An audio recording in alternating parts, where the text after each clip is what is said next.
পেঁপেটা কতটা বড়, অনেকদিন থেকে হয়েছিল দুটো সাইজের, আর এটা একবারে। তো এক বছর কি হয়েছে, যে বছর ফার্স্ট মানে আমরা শিবলিঙ্গ বাড়িতে নিয়ে আসি, সেই বছরের কথা বলি আপনাদের। সেই বছর নমস্কার নমস্কার নমস্কার, হ্যালো এভরিওয়ান। তো আজকে সবাইকে জানাই মহাশিবরাত্রির অনেক অনেক শুভেচ্ছা এবং অনেক ভালোবাসা। আমি তো আজ ব্রত করেছি এবং 4 প্রহরে জলও ঢালবো। তো সেগুলো দেখার জন্য কোথায় যাই কি করি অবশ্যই পুরো ভিডিওটা আপনাদের দেখতে হবে।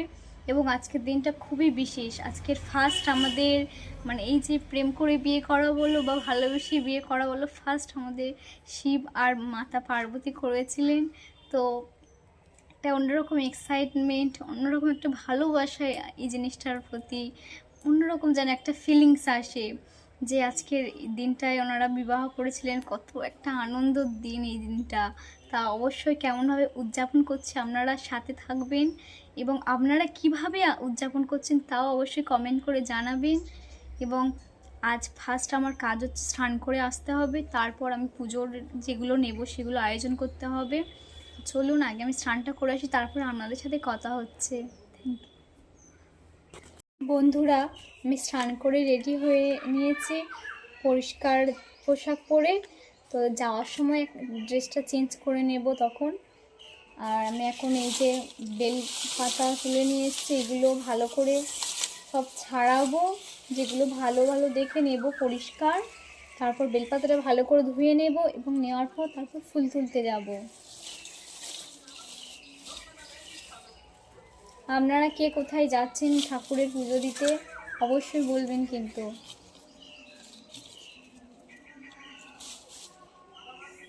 তো এরকম 3টে করে পাতা নেব। পাতাগুলো একদম মানে কোথাও ফাটা বা কোথাও কাটা থাকলে হবে না, একদম ভালো পাতা নিতে হবে এবং তারপর ভালো করে ধুয়ে নেব। তো আমার এখানে অনেকগুলো পাতা নেওয়া হয়ে গেছে, বেলপাতা তো আর লাগবে না। এটা ধুতরা ফুল, পাশের বাড়ির একটা দাদা দিয়ে গেছে, ধুতরা ফুলের গাছ আছে দাদাদের বাড়িতে অনেক, সেই দাদাটা দিয়ে গেছে। এবং সকালবেলা আমাদের বেল গাছ থেকে এই যে বেলের পুরো এই যে ডালগুলো ভেঙেও দিয়ে গেছে। অনেকটা উঁচু গাছ, তো পারতে পারবো না, তার জন্য দাদা সকালবেলা এসে পেরে দিয়ে গেছে।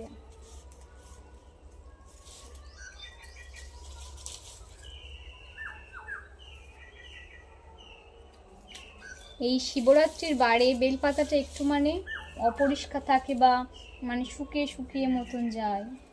আর সন্ন্যাসীর সময় একদম পরিষ্কার নতুন পাতা দিয়ে শিব ঠাকুরের পুজো হয়, যেটা শিবরাত্রিতে হয় না। এটা একদম পুরনো পাতা দিয়ে পুজো হয়। তো বন্ধুরা চলুন আপনাদের সাথে ফুল তোলার দৃশ্যটা শেয়ার করি, আর ফুল তুলতে অবশ্যই আপনাদের সাথে একটি গল্প শেয়ার করব। তো চলুন। পুরো আমার বাড়িতেও শিব ঠাকুর আছে, তো সেখানটায় আমরা প্রতি বছরই জল দিই এবং দুধও দেওয়া হয়। তো এবছরও দেওয়া হবে। বাড়িতে আগে ঠাকুরের জল ঢেলে তারপরে বাহিরে যাওয়া হয়।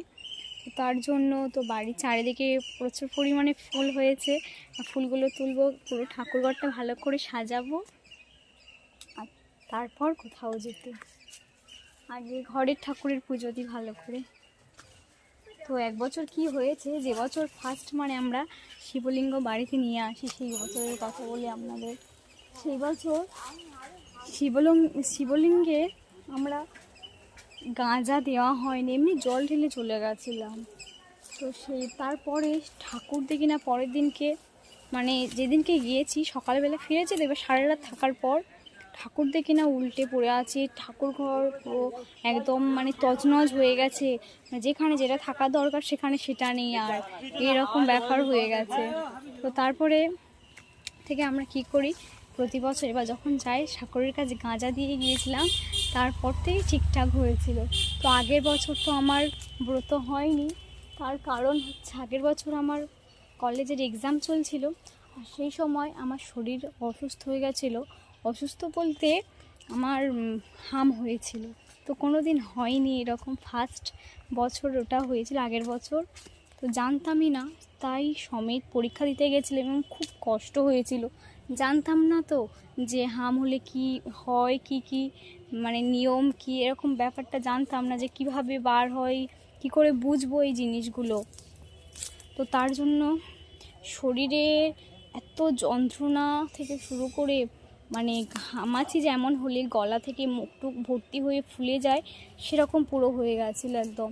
তো খুব আশা করেছিলাম যে আমি দেবো এবছর ঠাকুরের মাথায় জল, তো সে বছর হয়নি।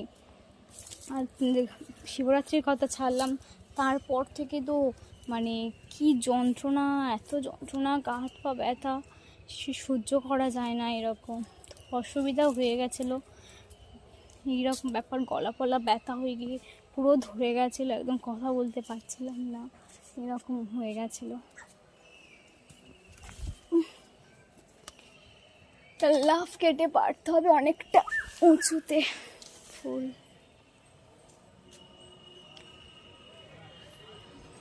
তবে বন্ধুরা, শিবরাত্রির বার একটা কি ইন্টারেস্টিং বলুন তো, সারা দিন সারা রাত জেগে থাকতে হবে, এটাই সব থেকে আনন্দের বিষয়। কোনো বারে কিন্তু এরকমটা হয় না। এই জিনিসটা শিবরাত্রির বাড়িতে থাকে, তো সারা রাত জেগে আপনি পরিবেশটার সম্বন্ধে অনেক কিছু দেখতে পারবেন, অনেক কিছু অ্যাবজর্ব করতে পারবেন। ওই যে ঠান্ডা আবহাওয়াটা, সকালে মানে যে ঠান্ডা পরিবেশটা, পাখির ডাক, খুব সুন্দর লাগবে। আর আমার ফুল তোলা প্রায় শেষের পথে, অনেক ফুলও হয়ে গেছে। আপনারা কারা কারা আপনার ঠাকুর ঘরটা আজকে ভালো করে সাজাবেন অবশ্যই কমেন্ট করে জানাবেন। আর আমার বাগানের চারিদিকটা কেমন লাগছে, এবং এটা আমার বাড়ির চারিদিকেও বলতে পারেন, অবশ্যই কমেন্ট করে জানাবেন। আর পুরো ভিডিওটা স্কিপ না করে আপনারা দেখতে থাকবেন, কেমন হয়েছে পুরো ভিডিওটা লাস্ট অবধি কমেন্ট করবেন। আর হ্যাঁ, আপনারা কে কোথায় যাচ্ছেন তাও কিন্তু অবশ্যই কমেন্ট করে জানাবেন।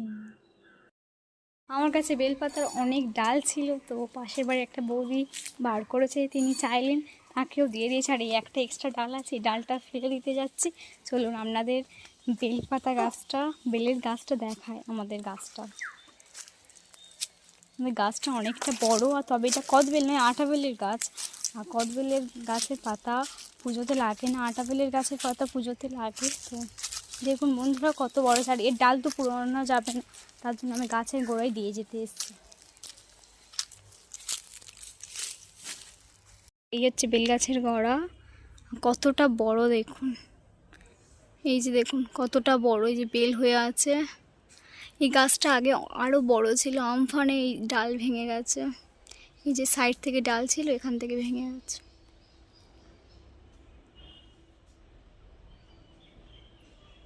বন্ধুরা, আজকের শিবরাত্রি বারের দিনে তো গাছে একটা পেঁপে পেকেছিল, তো মা পারছে। পারো, পেঁপেটা কতটা বড়, অনেকদিন থেকে হয়েছিল দুটো সাইজের, আর এটা একদম পেকে গেছে। আজকে তো এইটা ফল হিসাবেও ব্যবহার করা যাবে, একদম পেকে গেছে, কাটলে এটা একদম পুরো লাল টকটক করবে এইরকম। বন্ধুরা, এই ভিডিওটা অনেকটা বড় হয়ে যাবে, তার জন্য দ্বিতীয় পার্ট আসছে শিবরাত্রির। তো এটা এতটাই, আপনারা সাবস্ক্রাইব করে নিন পরের ভিডিওটা দেখার জন্য।